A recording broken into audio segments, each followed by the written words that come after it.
I walked in and I'm a systems engineer with a community science minor.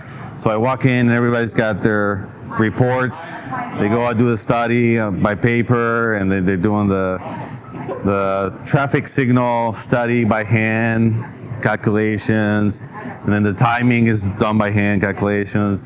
So I came in, I put everything on Excel, Access databases, and wrote a C program to do all of our timing calculations. And so little by little, we moved everything into technology. But I've been the oddball because everybody was a civil engineer and I'm a systems engineer. Yeah.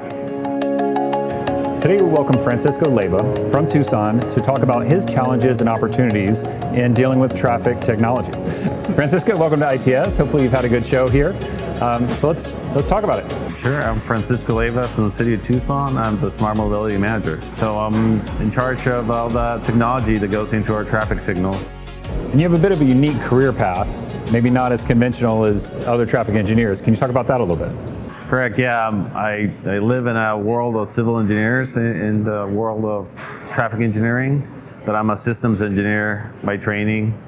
And it became actually something positive because I introduced computers and technology in our traffic system. I would encourage people that are in technology field to give it a try, because now traffic engineering and civil engineering in the roads spectrum is more technology, or has more technology. And what is it about Tucson that makes it unique in terms of the challenges you face there, that maybe other agencies don't have the same challenge? The uniqueness of Tucson from the transportation perspective is that we don't have many freeways. We're a city that has a single freeway through it, and then the rest of the city traffic is all in arterials.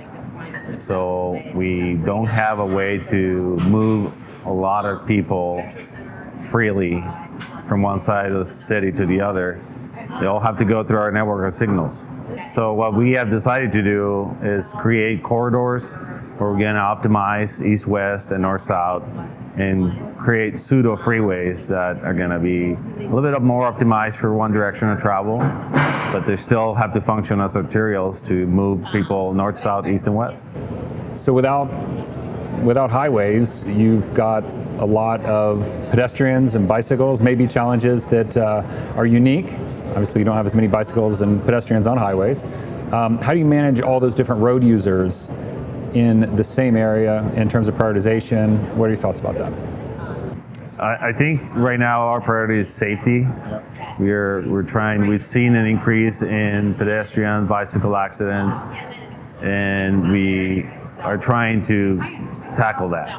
It is very challenging, especially in Tucson. It's a highly bicycle user community, and also pedestrians. Even though we have high heat, people still walk a lot and bike a lot. So we actually create a lot of infrastructure for people to cycle, and we support them being cycling. So I come out of Florida. We might have the heat, but we've got a lot more humidity. Tucson's somewhat unique geographically and somewhat unique in terms of its weather patterns. So how do you see that affecting your challenges in the area? They do create some problems, but they're very short time. So our monsoons are a heavy rain for maybe 30 minutes to an hour, and then you have about 2-3 hours of runoff water you deal with. We do have a program for blocking off washes because they get flooded, and so we have to close the roads. We are thinking of something for the future, or how can we advertise detours when those closures happen. Okay. At this point, we just close the roads, and that's it. We put barricades to close them, but we don't do anything to tell people where to go. They have to find their own way. So let's talk a little bit about optimization. In Tucson, you have nearly 100 intersections using optimization. So how did that journey start? What got you pointed down this direction to use optimization to solve your challenges? So we've been interested in adaptive technology for a long time. In 2001, the very first adaptive technology was developed in Tucson, one of them, the roads program.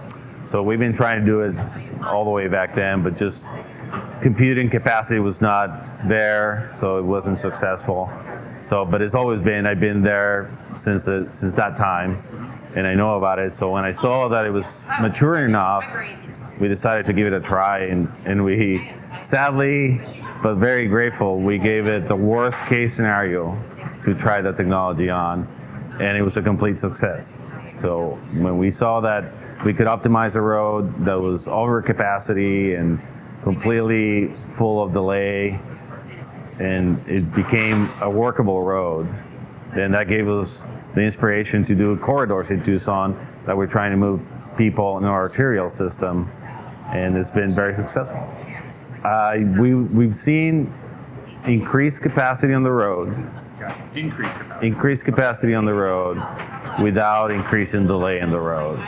So that means I built another lane, but just virtually. I didn't have to pay for it. I don't have to maintain it. It's there because now I can move more people at the same delay or maybe less. We have seen delay go down in most of our implementations. Some places has gone up a little bit, but we have increased in volumes, and we understand that. We just recently also used the system to help us with detours, with big construction projects, and that's been also very successful. So we have a main arterial, 22nd Street. We have a bridge on it that's going to be torn down and rebuilt, and it's going to take 2 years to get it done. And so 6 months to a year before that, we placed NoTraffic all around it for all the detours, the official detours. And when the project came and closed the bridge, then traffic just started going on the detour, and it was very odd that we saw no increase in delay that was any meaningful. Maybe it was 5% increase in delay, and trying to find a reason why that was successful, we looked at volumes again. And we had increased 400% volumes on left turns, and we have seen maybe 5% delay on the left turns, 400%. So we say that in our book, that was very successful. Plus, when that project happened, when the closure happened, that first week of people getting used to it, even though you tell them it's going to happen, you tell them where to go, they're still finding the best way to go. We didn't have any calls to say, this is a problem, I'm backed up, I'm just waiting at this signal for 5 minutes. There was no calls. We monitor how much people call in and complaining about timing, how much of our staff has to dedicate to changing the timing, investigating that. And that was, a perfect example of not having to bother our staff or anybody else. How would you compare this to traditional timing plans? Like, you have optimization in some of your corridors, but not in all. Do you see a difference in performance, a difference in service requests from citizens? For our corridors where we have optimization, it's hardly we ever get a call. We do get them, and when we get them, we pass it over to the NOC with our suggestion, and then the NOC will come back with a solution to the problem, and if we like it, we implement it. So the NOC is the NoTraffic Operations Center, and it's really another engineer sitting at our office, but virtually. So every agency has the same problem. Not enough staff for the amount of signals or work you have to do. And we really feel that. It's like our engineer is she's sitting down, working all day on problems. And then when we add something on our optimized corridors, she just has to have a quick look at it, contact the NOC, explain the problem, and then she gets back to her regular work she was doing, and then later on deal with the solution and implement it. So it's augmenting our staff, which is premium. Our difference is that our staff is doing their job, and then they get a call, and then they have to investigate the call. And what was it specifically about NoTraffic that you looked for in optimization as a solution? What were you looking for? Well, it came out of the Bell Road project up in Phoenix area. There was maybe 7 or 8 technologies that were tested there, and from our experience from previous, trying to implement the technology, we looked at all of them, and at the end, NoTraffic ended up being on top. It was a all-around look that we took at it. It was the experience with the installation, customer service, the ease of installing and configuring the system, and then running it. It was very responsive from NoTraffic when we had issues. So I think that's what an agency is going to have to look at, because it's price competitive. It's easy to install. It's easy to maintain. There's good customer response, and we don't have staff. So once your staff gets augmented by these services, it's just something you like. It's obviously the technology, the detection of pedestrians, bicycles, vehicles, it's very good. So it's all about your labor force. We don't have enough bodies to do all the work we need to do. And if we can find technologies or systems that keep the work level the same or improve it, then that's what we want to do. One benefit of the system, not necessarily optimization, but just your system, is that it can do the counts for you, and those good counts for pedestrians and bicyclists. We have an annual all-city study of pedestrian counts and vehicle counts, and now we have 100 locations where we don't have to send people. This is an in-person survey that happens every year, and we have validated the data, and now we're just trusting that the system is giving us good data. So we talked a little bit about pedestrians, we talked about bicyclists. Other end of the spectrum, you've got public transit, and in your area, specifically streetcars. So how do they operate in your network? We have done implementation for detection of the light rail to allow it to serve a face for the light rail. We're not done any priority on it yet, but we're detecting the vehicles there to serve the face. This was previously done by mechanical ways, and the technology was failing, and so we're replacing it with this technology, and it's working good. We have our streetcars sharing the roads. Okay. So they have to obey all traffic signals, and whenever there's a red, they're gonna get a red. At this point, we run a system that's is timed, so they don't need priority, but who knows what happens. But at least replacing those detections is really good. So looking ahead, what are the next priorities for Tucson? Where do you see this technology going forward? Well, I guess optimization, we want to see it in more corridors. That's what we want to do. Even though I have to talk, and I've said it before, optimization at night is a blessing too. A lot of red light running happens with accidents when people get frustrated waiting at a red that has a green for nobody in the opposite direction. And this technology, when I drive at night, I love it because it'll see me coming, it'll give me the green. As soon as I'm at the intersection, it'll change it back. And so that's just really good. I'd probably just keep upgrading our detection. We have almost 100% detection of all signals, but we have obviously older equipment still working.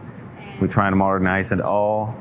It'd be better for detection. It may be optimization on those corridors. But we want to finish building those corridors we were talked about, that we can move people completely from the east to the west and north to the south, and create those pseudo freeways so people can move around. Maybe implementing some connected technology is also what's in our future, and we're looking at that. So implementations are not all there, but at least we're getting some equipment that has that ready. V2X, V2 network. So, are you working with other agencies in terms of the traffic technology? Are there other agencies that benefit from this technology within Tucson? So we recently started using the red light running reports from NoTraffic equipment, and the police department is doing deployments now to do enforcement at those locations. We're looking also to augment that with some speed data, and we're gonna have some speed enforcement by the police department. And I believe they're gonna be demoing the video retrieval capacity for incidents. So how do you work with other agencies like law enforcement?